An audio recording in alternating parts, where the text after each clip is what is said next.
Assalamualaikum warahmatullahi wabarakatuh.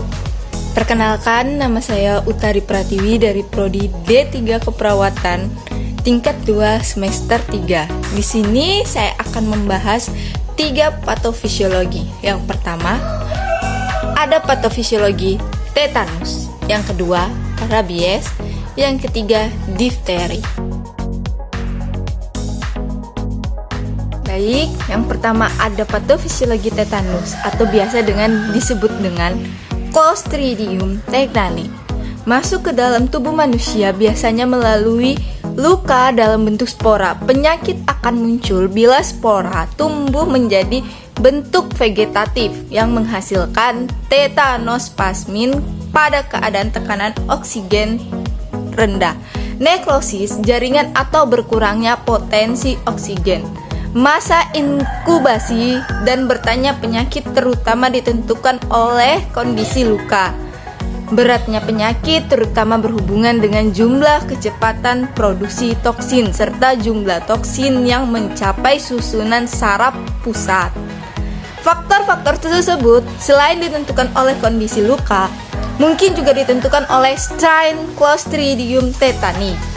Pengetahuan tentang patofisiologi penyakit tetanus telah menarik perhatian para ahli dalam 20 tahun terakhir ini.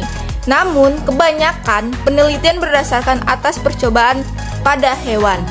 Toksin yang dikeluarkan oleh Clostridium tetani menyebar dengan berbagai cara sebagai berikut. Ada 4. Yang pertama, masuk ke dalam otot. Toksin masuk ke dalam otot terletak di bawah atau sekitar luka, kemudian ke otot-otot sekitarnya, dan seterusnya secara ascendant dan melalui sinap ke dalam susunan saraf pusat.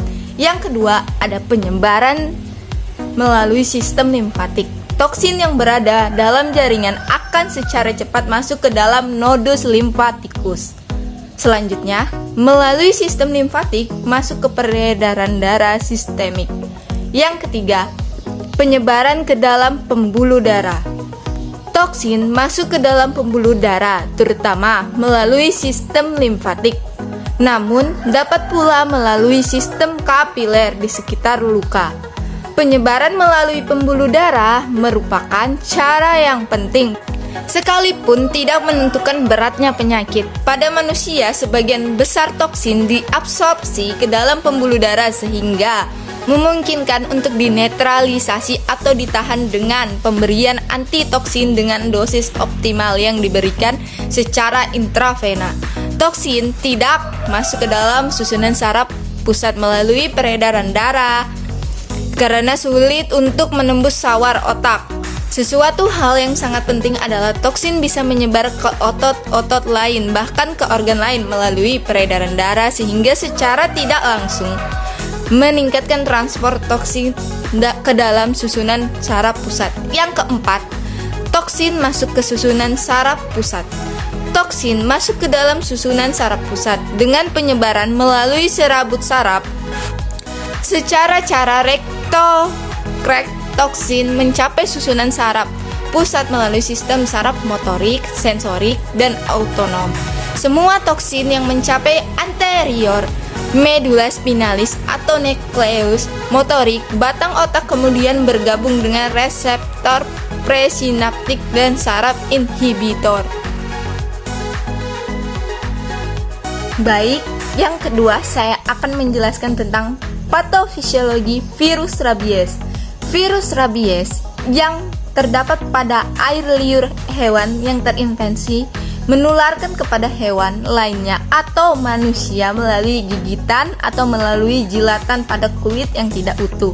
Virus akan masuk melalui saraf-saraf menuju ke medula spinalis dan otak yang merupakan tempat mereka berkembang biak dengan kecepatan 3 mm per jam. Selanjutnya, virus akan berpindah lagi melalui saraf kelenjar liur dengan masuk ke dalam liur pada 20%. Penderita rabies dimulai dengan kelumpuhan tungkai bawah menjalar ke seluruh tubuh.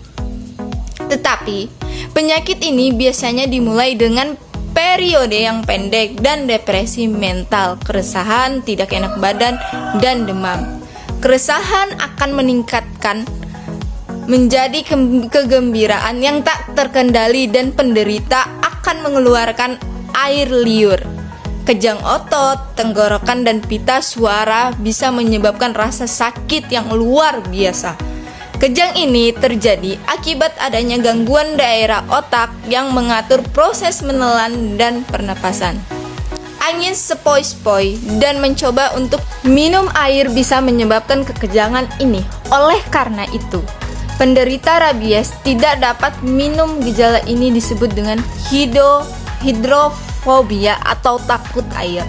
Lama-kelamaan akan terjadi kelumpuhan pada seluruh tubuh termasuk pada otot-otot pernapasan sehingga menyebabkan depresi pernapasan yang dapat mengakibatkan kematian.